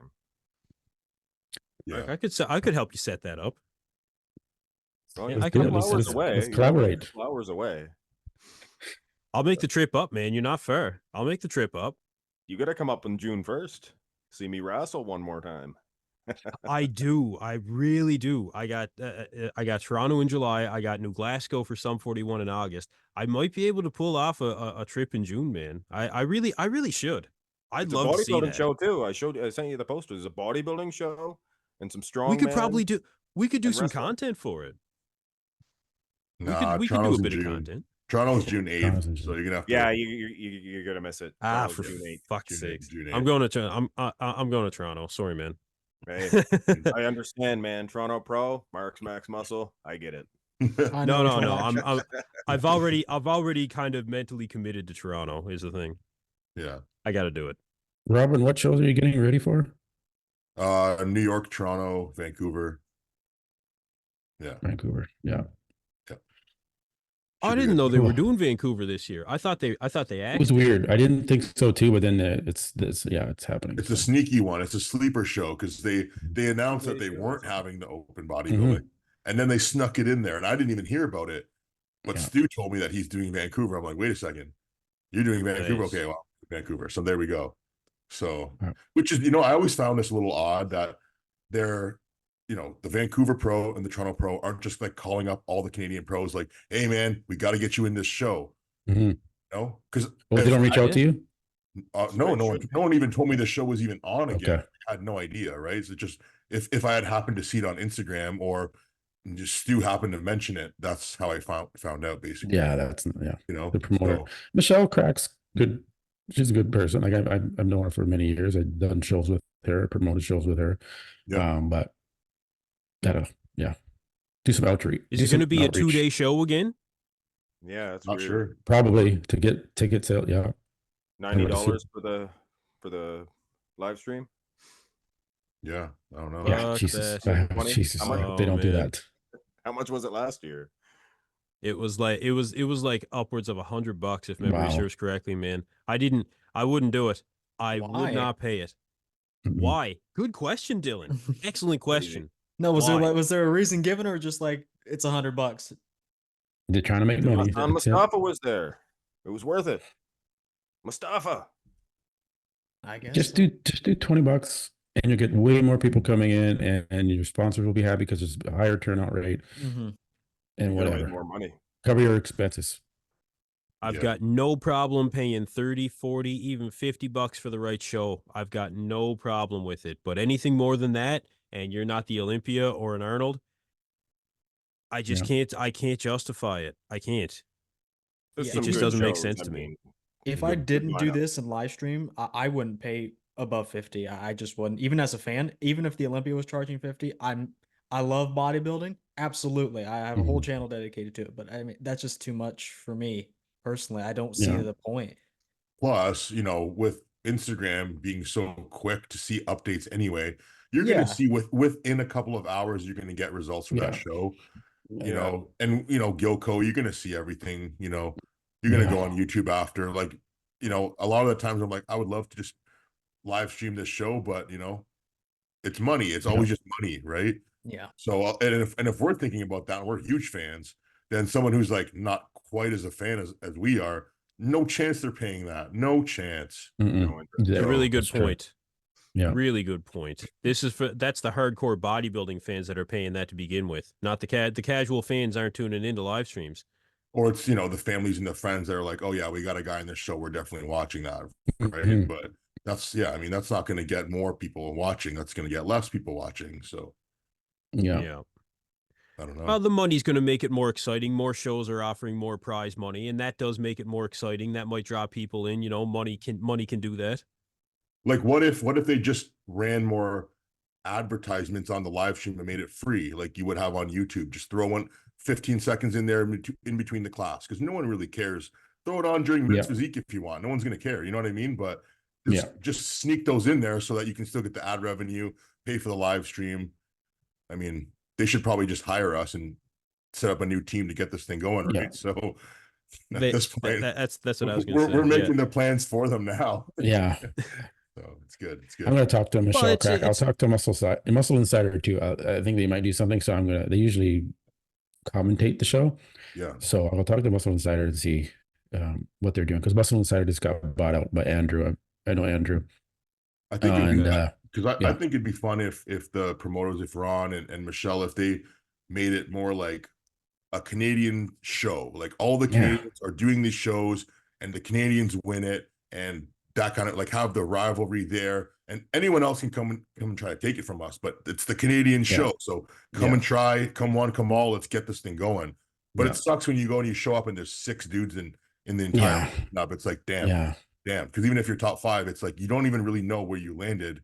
If that show was 20 men deep, would have been a whole different story, right? So, and that's what makes it fun. When you see 20 guys in that lineup, you're like, damn, I'm watching this show. This is gonna get serious, right? So if the promoters did their job, I don't know. Well, I mean, when guys look really good too, like when I saw Morgan at Vancouver, Morgan was fantastic, man. Yeah. But I mean, awesome. he didn't have anybody to compare to. You know, how good was he really? You know, and he's better now, of course. But that's the thing. 6 guys in a show. I mean, it's hard to justify, and that's and even hard. That's a prime spot. That's a prime show spot too. Smack right in July. Huge. Yeah. Huge, man. You get guys, you'll get guys up from you know, the western seaboard of the states, you know, Texas, California, all those guys, man. Vancouver's a destination. Like BC is a great place to go too, because that's another reason why I want to do Vancouver, because I love BC. So I'd love to go and have a week there and spend that time there, because it's beautiful. In July, it's beautiful. Yeah. You know? Right. So yeah. They used to have the expo. They used to have they used to get, like, remember they had the Vancouver at the convention center downtown Vancouver. They had a huge, and that's when Rich Piana had a booth. The Mutant, all the companies had booths there. It was a pretty big deal, but it was way too expensive. So Michelle couldn't do that anymore. But they were trying to do it. They're trying to go big there, like the LA Fit Expo type of thing. I bet you HD would get involved. I bet you Mutant would get more involved, right? Like these are all Canadian-based companies. Like Fouad, like Hostile. Why would Fouad not get involved? You know, you could pull together these companies for sure, and you know, like you were saying, Muscle Insider.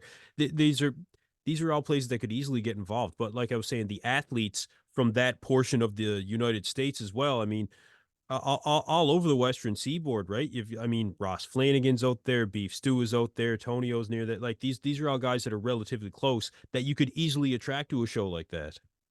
Yeah. Maybe all it's going to take is just if they raise the prize money 5,000 like New York did. Maybe that's all it's going to take. You know? Yeah, 15 grand. Yeah. Yeah. Like, what's that? That's nothing, right? No, it should be. It should be 20, 25 for goodness sakes. At least, yeah. Every show should be at least 20.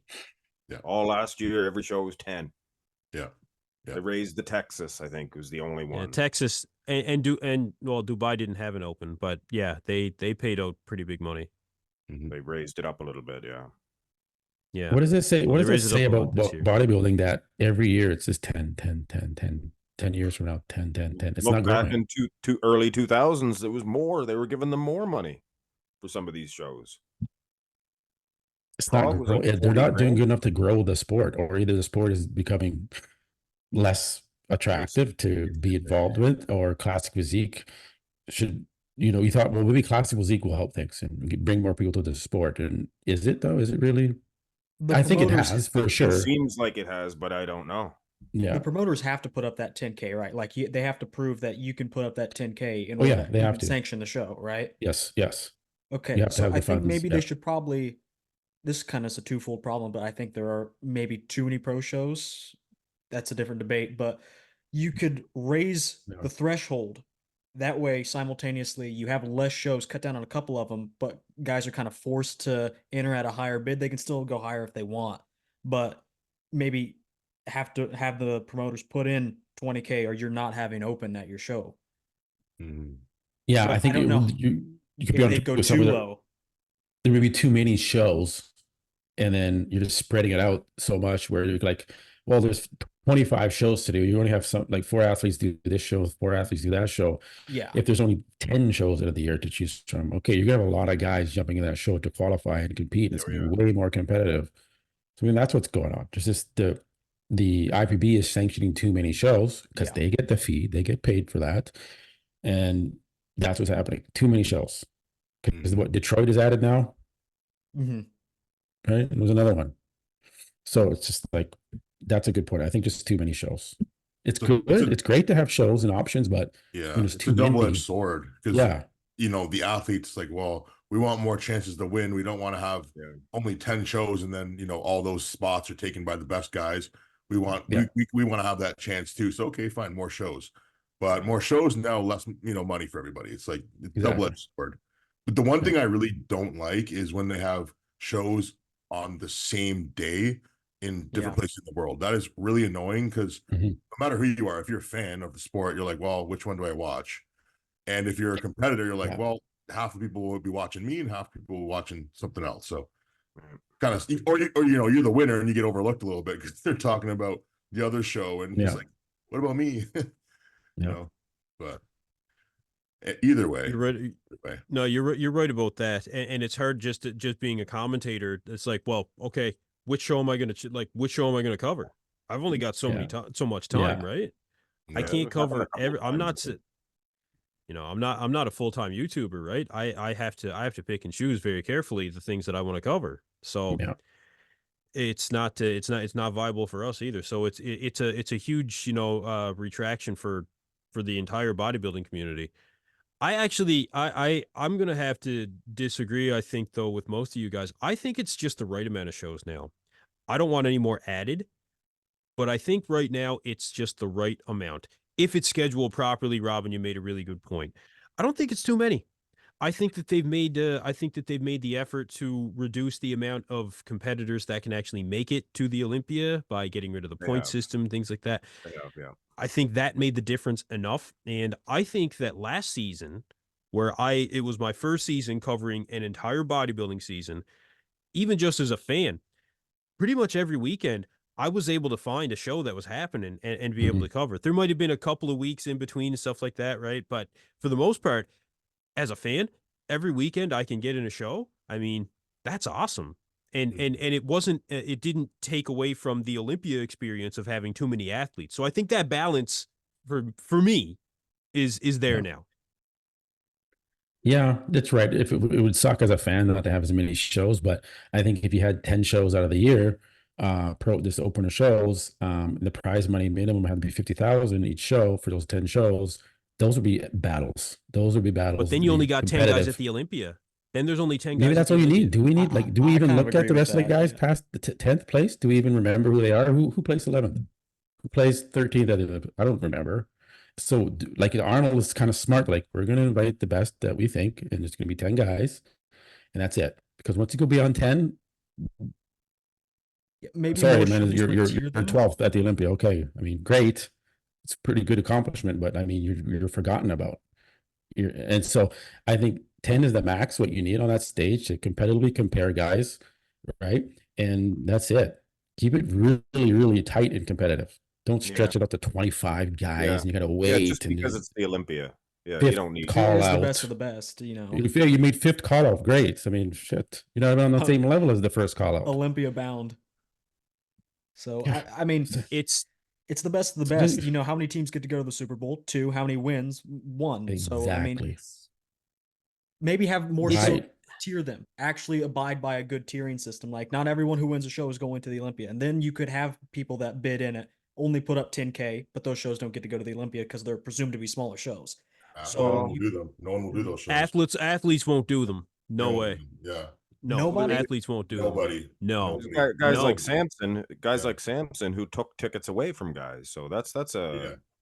Maybe guys that are already qualified, but well, Samson already was think... qualified. He got third at the Olympia and he won 2 shows. Samson's not going to do any more shows this year. Samson's done this year after the UK. No, but right? he did. He took 2 tickets away from potential. He did. He did. I mean, he did. Yes. Yeah. So there's 2 shows that you can X off how many there is, right? Yeah, you're right. Maybe that's what. Maybe it's not that there's too many shows. Maybe it's just that athletes have to go out there and keep doing it again and again, taking spots away. Yep. Yeah. I'm not saying they. I'm not saying they have to. But if we saw more of that as a potential, you would have more prize money for the athletes, more exposure for the athletes, and especially, like I said, there was a show almost every weekend, right? So what would be the difference in Nick Walker doing New York and then going and doing California? We saw Beef Stew do it last year. We saw Ross didn't do New York. No. It was Stu and Antonio, right? Both of them went right from New York, right? And that's a strategy that a lot of guys take, right? Well, if I don't get it this weekend, I'll go to the one next weekend, right? Well, you could potentially have one guy win. If there's only 10 pro shows out of the year, you could have one guy win all those fucking 10 pro shows.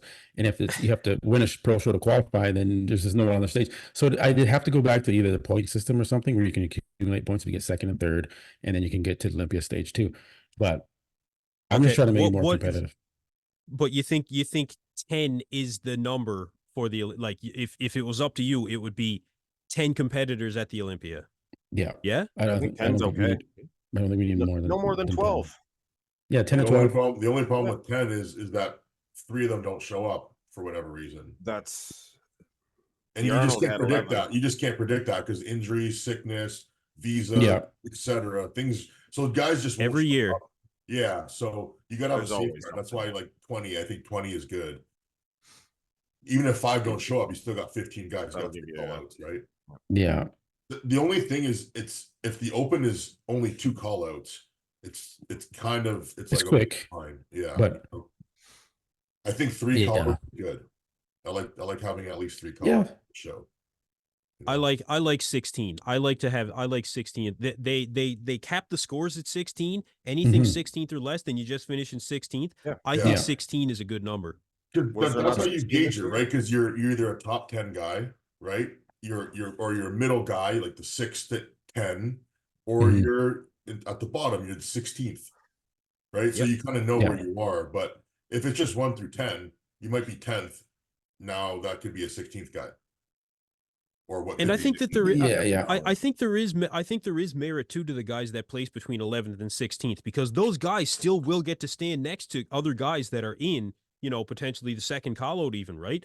So it's an opportunity for them to compare themselves and for us as fans to say, well, obviously, okay, they're 11th to 16th this year, but look at Tonio. It happened to Tonio at the Olympia where we were able to see. No. 8th? No. 7th. Well, he took 8th in the last one, but the one before that, he was like, he was in the last call out, right? He was a shadow of his former self. But we were able to see as fans, Tonio was on stage. He was standing next to some of the guys that were in that next call out up. Yeah. So we were able to see some progression there. And as fans that follow the sport religiously, you can see it does give you a little bit of a comparison where, oh, we actually did see this guy. Well, fuck, he was in the last call out. How did he just get to top 8, in 1 year? Yeah. That's exciting. That's true. Good points. Yeah. It's like with Horace. It's like people are saying, well, Horace, he was like last, so it's kind of shitty. But it's like, yeah, but he also beat Nathan Diasha in other shows. Yeah, he did. So that's why I like having more comparisons. It makes it just more fun. I think you explained it really well there, Kenton, for sure. Yeah. Good points. But at the same time, I could see, like, the Arnold just had 10 people in it, and it was great. We got through the live, like it wasn't a really long live stream or anything, and especially with the Olympia where they have a lot of classes, more so than the Arnold does.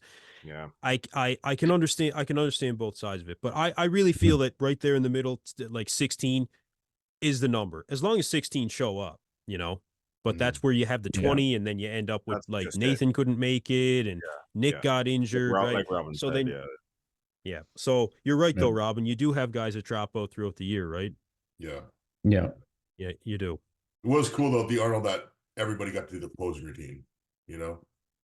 yes, That's yeah. really The Olympia, only the top 10 or Top Yeah. 10. Yeah. Yeah. Top 10. Okay.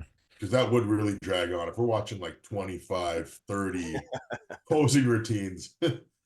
you know, damn. They didn't even have to have all the posing routines in 2022. Man, that drug on. It was 3:30 in the morning local time when I made my video. And the show was in Florida, so it was only an hour behind me, you know? That was ridiculous, man. Yeah. Oh man.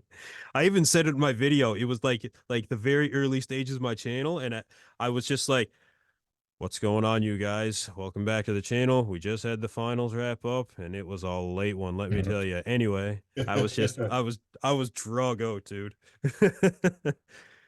I did good. I did good that Olympia though. Yeah.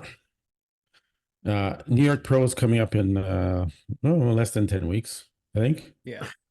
And I'm really rooting for Tonio, but I just don't think Nick Walker can be beat. I mean, I'm a fan of Tonio's physique more than Nick Walker's physique, but I think most people I are. can't call it for. I don't know. We're gonna see. We'll see how they trend up towards the show, but I don't know. We're gonna Is see there how another that big goes. name coming in there? I thought there was I don't know another. Nexzilla. I don't know if Nexzilla's gonna make it. We'll see. No, I doubt it. If he couldn't make it, you know, for Ohio, he probably won't get the visa for New York. Carlos Thomas Jr. He's doing Brazil, isn't he? Who else? He's doing Brazil, but I heard he's doing New York too. Oh, Good Vito. Isn't Good Vito doing a show? Arnold, South America, at least, maybe New York as well. And Detroit. Detroit, yeah. I think Detroit's the one that he was setting on New York. Could be doing really good first at there's a really good first quarter of the season coming up. Really good. What's the next show after the UK? Like there's the Brazil, but then Detroit. Okay. Detroit and then the Brazil, yeah. Okay. Really good lineups coming up, man. Really good lineups. We've got a lot of opportunity to really talk about some great competitors coming up, you know. Sometimes you see it the first half of, like, a lot of people said that the first half of last year's season was, you know, a little bit lackluster for bigger names in bodybuilding. I disagreed with that. I disagreed with that personally. Because there was a lot of up and comers. There was a lot of up and comers. Everybody was ripping on the New York Pro, actually. It's like, well, it's a New York Pro. Why is that? Like, this is supposed to be the third best show in bodybuilding. I made a video on it, and I fucking ripped, dude. I was like, this is a really competitive show. And I went through everyone. I actually went through, it was Tonio. I went through Beef Stew that was coming up. Robin, I mentioned you. I mentioned Joe, who was absolutely massive. I was like, this is a really good show. You guys just aren't looking hard enough. And it was fantastic, man. New York Pro was wicked last year. Yeah, it was. It's just like different phases of guys that, you know, like I was saying, a lot of Canadian guys taking this year off. So they'll be next year. A lot of the guys from the Fit Nation podcast, you know, Ken and Zaid and Beatty and all these guys, they're all planning to do New York Pro together next year. So it's just like different groups of guys ending up at shows at different times of the year, different years. But like that's fun because you don't really know who's going to show up in a given year. That's why I'm like, why would I wait this year to go and compete next year? Just compete every year if you're a pro, basically, in my opinion. Maybe take 1 year off if you need to put on some more size. But now you're just in your career and you're just competing constantly. Kind of like what Milos says, compete more. It makes sense to me. And even like I've been criticized in the past for not competing enough as a pro. Because I'm thinking, oh, you know, I didn't do well at this show. Okay, I need a year off to get better.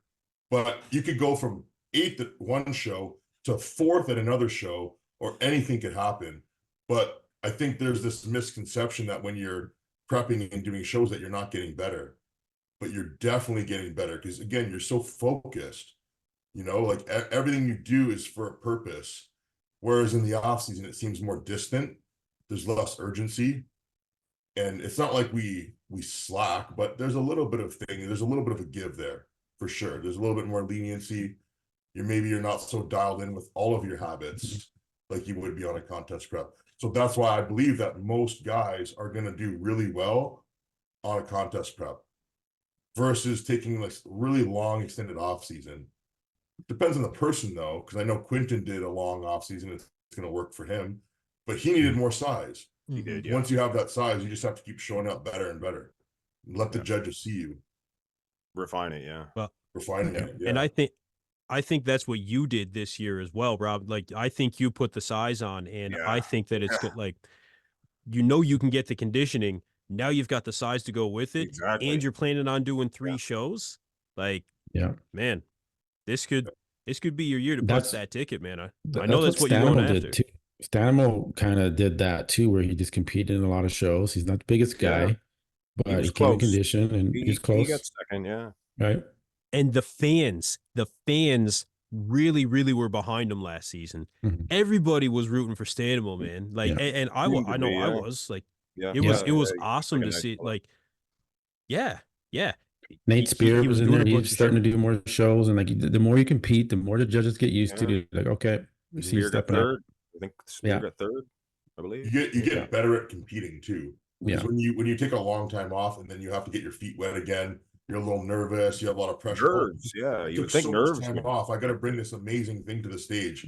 When again, it's like at this level, like the changes are, they're not super drastic anymore. You know, it could be depending on the person again, but most pros are not like, oh yeah, I took a year off and I just gained 30 pounds of stage weight. It's probably like 5, 10, which is not super noticeable, but it adds up. And you get better at competing. You get better at displaying your physique. You get better at taking the feedback from the judges. You get better at peaking your body, better at the emotional aspect. All of those things plays a big role. So like the bodybuilding, it's not just bulking forever and getting huge. Even though that's the most fun part. Getting huge is the fun part. You're right. It is for sure. But again, it's like, but Hadi doesn't win because he's the biggest. So how do you win bodybuilding shows? Right? That's what we're trying to win bodybuilding shows, right? So, full package, symmetry. Right. Conditioning, muscle fullness, all that. And Hadi brings that. Even though he's shorter and but same with Derek Lunsford, he's short like Hadi, and they're beating these big, tall 6-foot guys. So it's like top 2 and the midsection.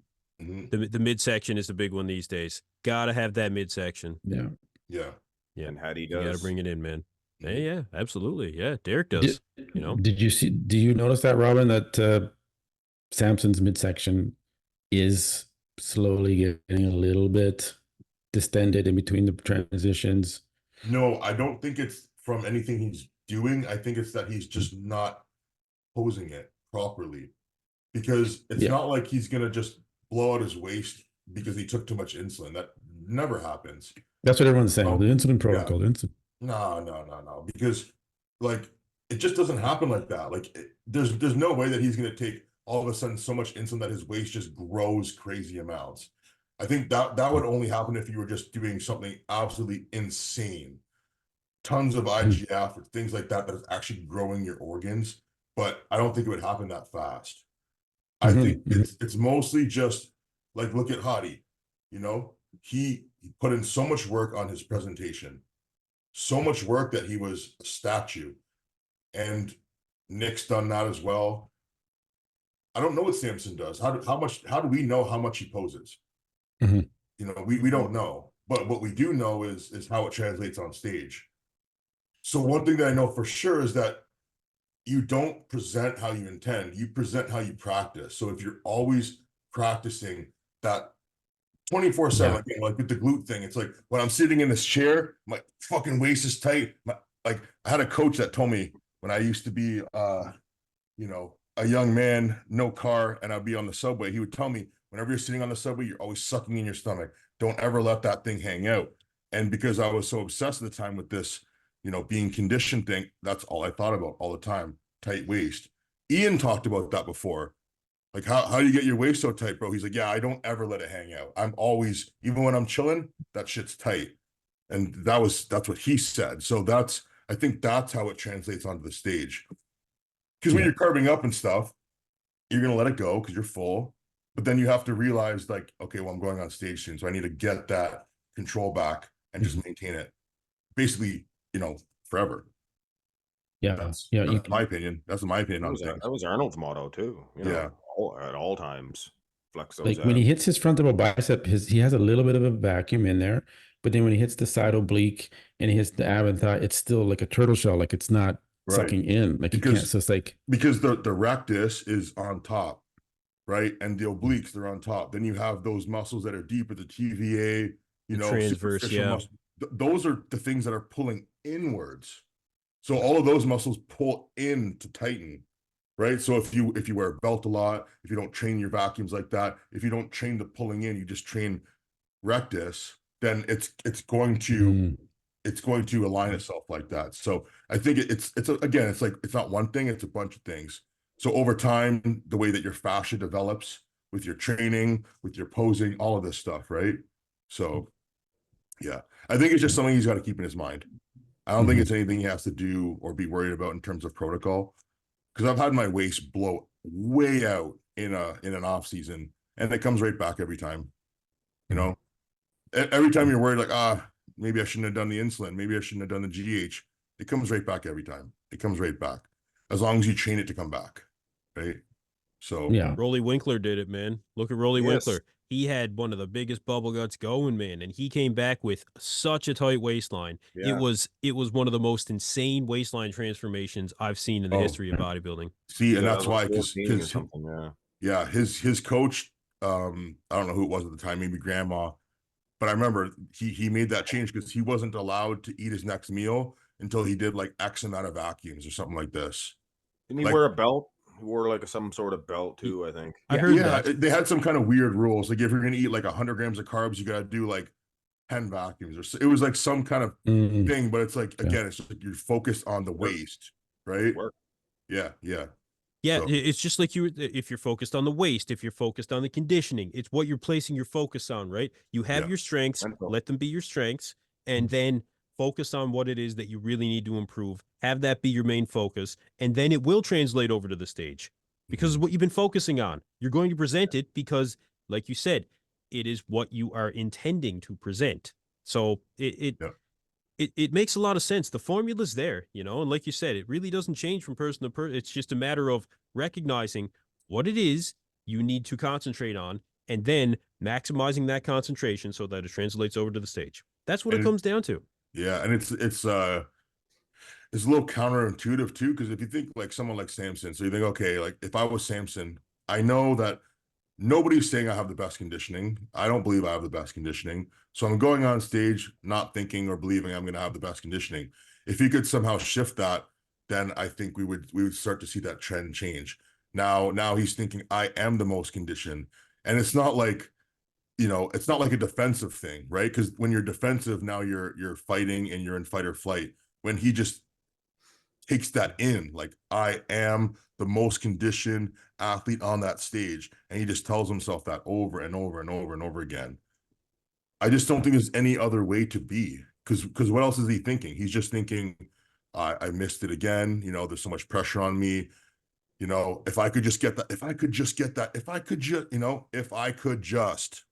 right? I think it's a lot to do with a little bit with the coach that you have, though, because Milos should be pushing for that conditioning. He's like, dude, if your coach is really pushing you, like, don't worry about your phones, don't worry about the scale, don't worry about the weight. We got to get your conditioning this time. This is what the judges are telling us. And I don't know if Milos just said, no, we're not focused. We want you big. We want you. And I think there's a little bit of that because Milos has a lot of pull over Samson. They're very close friends. They've been working together, done a lot together. And then it's year after year that the same conditioning levels come in. And it's just like that coach isn't pushing you, isn't giving you that mindset. Like you say, Robert, you have to give them the mindset. This is what you're focused on. And I don't think they focused solely on condition. Yeah, Milos would talk about that actually on the Cutler cast, because Cutler and Matt, the manager Matt, would always be like, we just need to see him a little bit sharper. And Milos, I don't want to say he acted like he was above it, but he was like, well, everything in culmination, like he has the shape and has the size. I don't want to push for striated glutes to lose the fullness, when in reality, how much fullness would Samson really lose? Because he's already so massive. You know, when I was talking to you, I said it kind of reminds me of a Big Ramy situation where everyone was so concerned of bringing him in full and chasing that scale weight that they kind of lost sight of the other pillar, which is conditioning. Yeah. Yeah. I think it's got to start from the athlete, you know?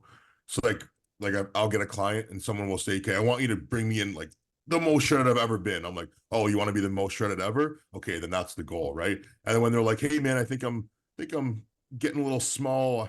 I think I'm losing strength. I'm like, well, you said this was the goal. Yeah. Right. Yeah. So that's the thing, is you gotta remind your coach too.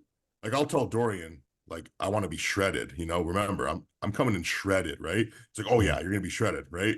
But if I kept telling him, hey man, I need to be full. Dorian, I'm getting too flat. I need to be full. Then I'm making him do that too, right? He's not gonna be like, nah, man, we're gonna keep pushing you, when he knows I'm unhappy. So you have to consider your athlete and what they say too.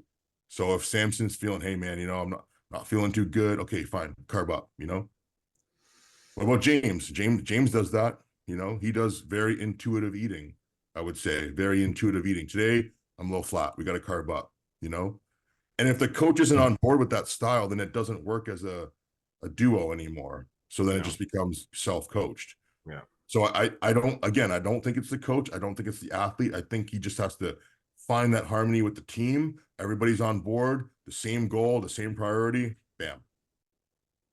Yeah, absolutely. There's your Mr. O. Yep. Yeah. Absolutely.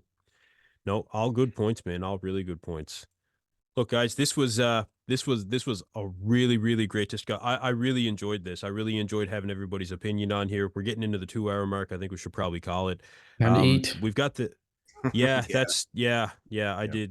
did 14, 15 hours, whatever the fuck I did today. That's right. That's true. Yeah. Yeah. But look, we got the Arnold UK coming up. We can reconvene, whoever's available after that. I'm gonna put a link in the description below for everybody's Instagram, everybody's YouTube. Robin, I'll make sure I get Canadian Beef Podcast in there as well. I appreciate all that. Yeah. Make sure everybody supports Canadian Beef for sure. This is almost all Canadian. Well, Dylan, you're from the States, right? Oh yeah, he's from the States. Yeah. Okay. Yeah. Look, it's like Robin said, it's only a matter of time. Canada's taking over, man. Yeah. That's it. Yeah, it's all good. But listen, I appreciate it very much, boys. Thank you very much for your time, and we'll catch you guys in the next one. All right. See you guys. Yeah, great chat, guys. Right, later.